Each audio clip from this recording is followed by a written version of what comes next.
CBSE की date sheet आ चुकी है। कुछ सोचे हो कैसे पढ़ना है और क्या पढ़ना है? ऐसा बिल्कुल इमीडिएट नहीं सोचे हैं, बट सोचेंगे। हेलो स्टूडेंट्स, आप सभी का स्वागत है एसआरजी ट्यूशन की एक नई वीडियो में। एंड आई होप कि आपको इंट्रो अच्छा लगा होगा। एंड अगर आपको इंट्रो अच्छा लगा है तो प्लीज़ इस वीडियो को लाइक दे देना उसे एक इंट्रो के लिए।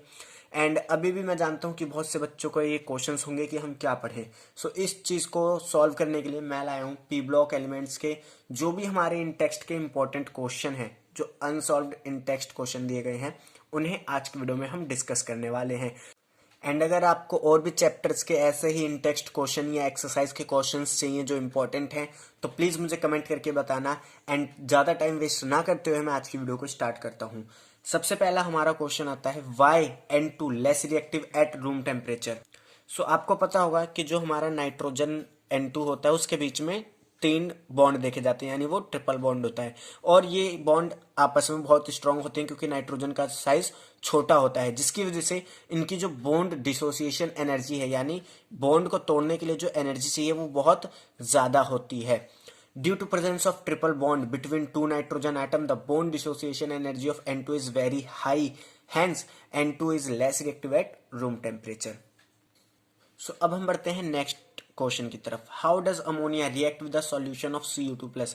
अमोनिया किस तरीके से रिएक्ट करता है Cu2+ के सॉल्यूशन के साथ, यानी कॉपर आयन के सॉल्यूशन के साथ। सो देखिए, जैसे हमें पता है कॉपर आयन क्या है, हमारा डी ब्लॉक का एलिमेंट है। कौन से ब्लॉक का एलिमेंट है? डी ब्लॉक का एलिमेंट है। एंड डी ब्लॉक एलिमेंट क्या करते हैं? पी ब्लॉक या फिर एस ब्लॉक के एलिमेंट्स के साथ क्या बनाते हैं? कॉम्प्लेक्स कंपाउंड बनाते हैं, ठीक है, कोऑर्डिनेशन बॉन्ड की मदद से। तो यहाँ पे भी क्या होता है कि जो हमारा कॉपर आयन है वो अमोनिया के साथ कोऑर्डिनेशन बॉन्ड का फॉर्मेशन करता है और हमारा एक कॉम्प्लेक्स का फॉर्मेशन करता है जो डीप ब्लू कलर का होता है। Cu2+ ion react with excess of ammonia to form a deep blue coloured complex. यहाँ पे मैंने रिएक्शन भी लिखी है, ठीक है, आप इसे भी अपने बोर्ड एग्जाम में लिख देना का, क्योंकि ये रिएक्शन के मार्क्स काट दिए जाते हैं कई बार। नेक्स्ट हमारा क्वेश्चन आता है what happen when white phosphorus is heated with concentrated NaOH यानी sodium hydroxide solution in an inert atmosphere of CO2। क्या होता है जब हम किसी भी व्हाइट फॉस्फोरस को हीट करते हैं सोडियम हाइड्रोक्साइड के साथ इन द एटमॉस्फेयर CO2, यानी एटमॉस्फेयर में उसे हम हीट करते हैं। सो ये क्वेश्चन पूछा गया है हरियाणा बोर्ड 2012 में। इसमें क्या होता है, जब हम व्हाइट फॉस्फोरस को रिएक्ट करवाते हैं सोडियम हाइड्रोक्साइड के साथ तो हमारी एक गैस बनती है जिसका नाम होता है फॉस्फीन, जो बहुत ही ज्यादा हार्मफुल होती है हमारे लिए। सो यहाँ पे आप रिएक्शन देख सकते हैं P4 यानी व्हाइट फॉस्फोरस को जब हमने सोडियम हाइड्रोक्साइड के साथ रिएक्ट करवाया। अब देखिए एटमॉस्फेयर है तो एटमॉस्फेयर में मॉइस्चर भी प्रेजेंट रहती है, इसलिए हमने यहाँ पे H2O लिया है, ठीक है। तो यहाँ पे हमारा फॉस्फीन गैस का प्रोडक्शन होता है। नेक्स्ट हमारा क्वेश्चन आता है what happens when PCl5 is heated. क्या होता है जब हम PCl5 को यानी फॉस्फोरस पेंटाक्लोराइड को हीट करते हैं। Since axial bond are between, देखिए यहाँ पे सबसे पहले स्ट्रक्चर बता देता हूँ। PCl5 की स्ट्रक्चर क्या होती है, ये इस तरीके से हमारी स्ट्रक्चर होती है PCl5 की। ये जो हमारे Cl लगे हुए होते हैं, ठीक है, इस चीज को हम बोलते हैं एक्सियल, और ये जो हमारा हिस्सा होता है इसे हम बोलते हैं इक्वेटोरियल। इक्वेटोरियल, तो ये जो बॉन्ड है जो फॉस्फोरस के क्या है अलोंग है, इन्हें हम बोलते हैं एक्सियल बॉन्ड। तो ये जो हमारे एक्सियल बॉन्ड होते हैं ये कमजोर होते हैं इक्वेटोरियल बॉन्ड के कंपैरिजन में। इसीलिए जब हम PCl5 को हिट करते हैं तो ये जो वीक एक्सियल बॉन्ड होते हैं ये टूट जाते हैं और हमें PCl3 का फॉर्मेशन देखने को मिलता है, यानी फॉस्फोरस ट्राइक्लोराइड का फॉर्मेशन देखने को मिलता है। Since axial bond are weaker than equatorial bond therefore when PCl5 is heated less stable axial bond break to form PCl3। Next हमारा क्वेश्चन आता है what is basicity of H3PO4। H3PO4 की basicity क्या है। देखिए, जब मैंने इसके पी ब्लॉक के कुछ कंसेप्चुअल क्वेश्चन कराए थे तो उसमें मैंने पूछा था कि H3PO3 की बेसिसिटी क्या है, जिसका हमारा आंसर आया था 2। लेकिन यहाँ पे H3PO4 की बेसिसिटी पूछी गई है, तो आप कमेंट बॉक्स में वीडियो को पोस्ट करके बताइए कि इसकी बेसिसिटी क्या होगी। सो देखिए, इसके आंसर पे हम बढ़ते हैं। सबसे पहले इसकी स्ट्रक्चर देख लिए। देखिए H3PO4 की टेट्राहाइड्रल स्ट्रक्चर होती है इस तरीके से। तो यहाँ पे देखिए 3 OH हमारे पास क्या है, आयन है, ठीक है। तो यहाँ पे H+ इजिली क्या हो जाएगा, रिलीज हो जाएगा किसी भी सॉल्यूशन में।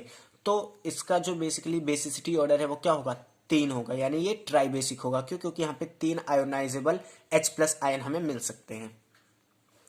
Structure of H3PO4 is tetrahedral since it has 3 ionizable POH bond, therefore H3PO4 is tribasic। Next आपसे क्वेश्चन पूछा जाता है जो असम 2012 में पूछा गया है एंड सीबीएसई 2013 में पूछा गया है। What happen when H3PO3 is heated? H3PO3 को जब हम हीट करते हैं तो क्या होता है? तो देखिए H3PO3 को जब हम, इसका बेसिकली जो ऑक्सीडेशन स्टेट होता है H3PO3 का वो होता है +3। जो इंटरमीडिएट होता है हाईएस्ट ऑक्सीडेशन स्टेट क्या होती है +5 पी ब्लॉक में, एंड लोअर क्या होती है -3। तो ये इंटरमीडिएट होता है +3, ठीक है। सो H3PO3 यहाँ पे जब हम इसे हीट करते हैं तो ये डिसप्रपोर्शनल रिएक्शन शो करता है। डिसप्रपोर्शनल रिएक्शन क्या होती है कि उसी में H3PO3 का रिडक्शन भी होता है एंड उसी का ऑक्सीडेशन भी होता है। यानी डिसप्रोपोर्शनल रिएक्शन हमारी एक ऐसी रिएक्शन होती है जिसमें एक ही कंपाउंड का ऑक्सीडेशन भी होता है एंड उसका रिडक्शन भी होता है, ठीक है। तो यहाँ पे ऑक्सीडेशन एंड रिडक्शन होता है तो हमारा फॉस्फीन एंड ऑर्थोफॉस्फोरिक एसिड बनता है और हमारी ऑक्सीडेशन स्टेट क्या आती है -3 एंड +5, जो क्या है हाईएस्ट है और जो लोवेस्ट है। नेक्स्ट हमारा क्वेश्चन आता है why does ozone act as a powerful oxidising agent? Ozone किस तरीके से एक पावरफुल ऑक्सीडाइजिंग एजेंट की तरह काम करता है? ये क्वेश्चन असम 2013 एंड सीबीएसई 2013 में आ चुका है। सो देखिए जो O3 होता है हमारा एक एंडोथर्मिक कंपाउंड होता है और जब हम इसे हीट करते हैं तो ये नेसेंट ऑक्सीजन का प्रोडक्शन करता है।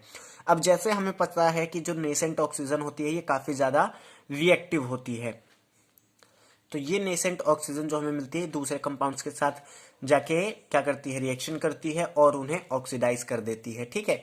तो ये हमारा इसीलिए ओजोन जो है हमारा एज अ ऑक्सीडाइजिंग एजेंट या पावरफुल ऑक्सीडाइजिंग एजेंट वर्क करता है। किसकी वजह से? क्योंकि वहां पे नेसेंट ऑक्सीजन का प्रोडक्शन होता है, इसकी वजह से। नेक्स्ट हमारा क्वेश्चन आता है give the reason for bleaching action of Cl2। Cl2 bleaching action क्यों शो करता है? एंड ये क्वेश्चन काफी ज्यादा इंपॉर्टेंट है। यूपी बोर्ड में पूछा गया है, असम बोर्ड में पूछा गया है, सीबीएसई बोर्ड में पूछा गया है, बिहार बोर्ड में पूछा गया है, ठीक है। बिहार में यहाँ पे लिखना भूल गया हूँ। In the presence of moisture Cl2 liberate nascent oxygen. देखिए जब भी मॉइस्चर प्रेजेंट होती है तो Cl2 उसके साथ रिएक्ट करके HCl और नेसेंट ऑक्सीजन का प्रोडक्शन करता है। अब जैसे मैंने अभी प्रीवियस क्वेश्चन में बताया कि नेसेंट ऑक्सीजन क्या होता है हमारा काफी ज्यादा रिएक्टिव होता है, तो ये भी जो भी हमारे वेजिटेबल होते हैं, जो भी ऑर्गेनिक कंपाउंड होते हैं उनके साथ रिएक्ट करके उन्हें कलरलेस बना देता है। तो इसीलिए इसे हम as a bleaching agent use करते हैं।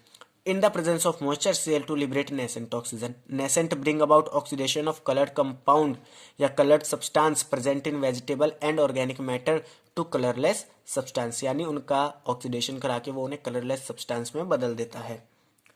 Next question and last question हमारा आता है why is H2O is liquid and H2S a gas? यहाँ पे आपको बताना है कि जो हमारा H2O है वो लिक्विड क्यों होता है और H2S जो है वो गैस क्यों होता है।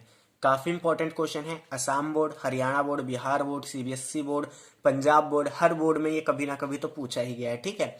तो यहाँ पे देखिए क्या होता है, जो हमारा H2O है इसमें ऑक्सीजन बहुत ही ज्यादा इलेक्ट्रोनेगेटिव होता है, क्योंकि अगर आप इलेक्ट्रोनेगेटिविटी देखें तो FON सबसे ज्यादा फ्लोरीन की, उसके बाद ऑक्सीजन की, उसके बाद नाइट्रोजन की पूरी पीरियोडिक टेबल में, ठीक है। याद भी करने के लिए आप सिंपली कर सकते हैं फोन। तो जब भी किसी भी इलेक्ट्रोनेगेटिव एलिमेंट के सामने कोई हाइड्रोजन आता है तो वहां पे वो हाइड्रोजन बॉन्डिंग का फॉर्मेशन करता है, तो यहाँ पे ऑक्सीजन पहले से प्रेजेंट है एंड जब इसके सामने दूसरा H2O का मॉलिक्यूल आएगा तो उसके साथ क्या होगा, एक स्ट्रॉन्ग हाइड्रोजन इंटरमोलिकुलर बॉन्डिंग का फॉर्मेशन होगा।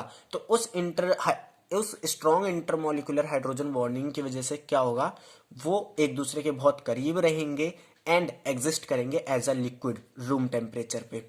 Due to greater electronegativity of O than sulfur, H2O undergo extensive intermolecular hydrogen bonding. As a result, H2O exists as an associated molecule. Hence, H2O exists as liquid at room temperature. वहीं हम बात करें अगर H2S की, तो इसमें कोई भी हाइड्रोजन बॉन्डिंग नहीं देखी जाती, क्योंकि सल्फर हमारा लेस इलेक्ट्रोनेगेटिव एलिमेंट है अगर हम उसे कंपेयर करें हाइड्रोजन से। एंड इनके बीच में जो बॉन्ड होता है वो होता है weak van der Waals force, जो इजिली एक रूम टेम्परेचर पे तोड़ा जा सकता है थोड़ी सी भी एनर्जी की प्रेजेंस में। तो इसीलिए H2S क्या है, एज अ गैस एग्जिस्ट करते हैं, क्योंकि उनके पास weak van der Waals force होता है और रूम टेम्परेचर पर वो इजिली ब्रेक डाउन कर जाते हैं। H2S does not undergo hydrogen bonding and are held together by weak van der Waals force of attraction. Hence, H2S exists as gas at room temperature. And अभी एक question और बचा हुआ है, इसे भी डिस्कस कर लेते हैं। Why is ICl is more reactive than I2?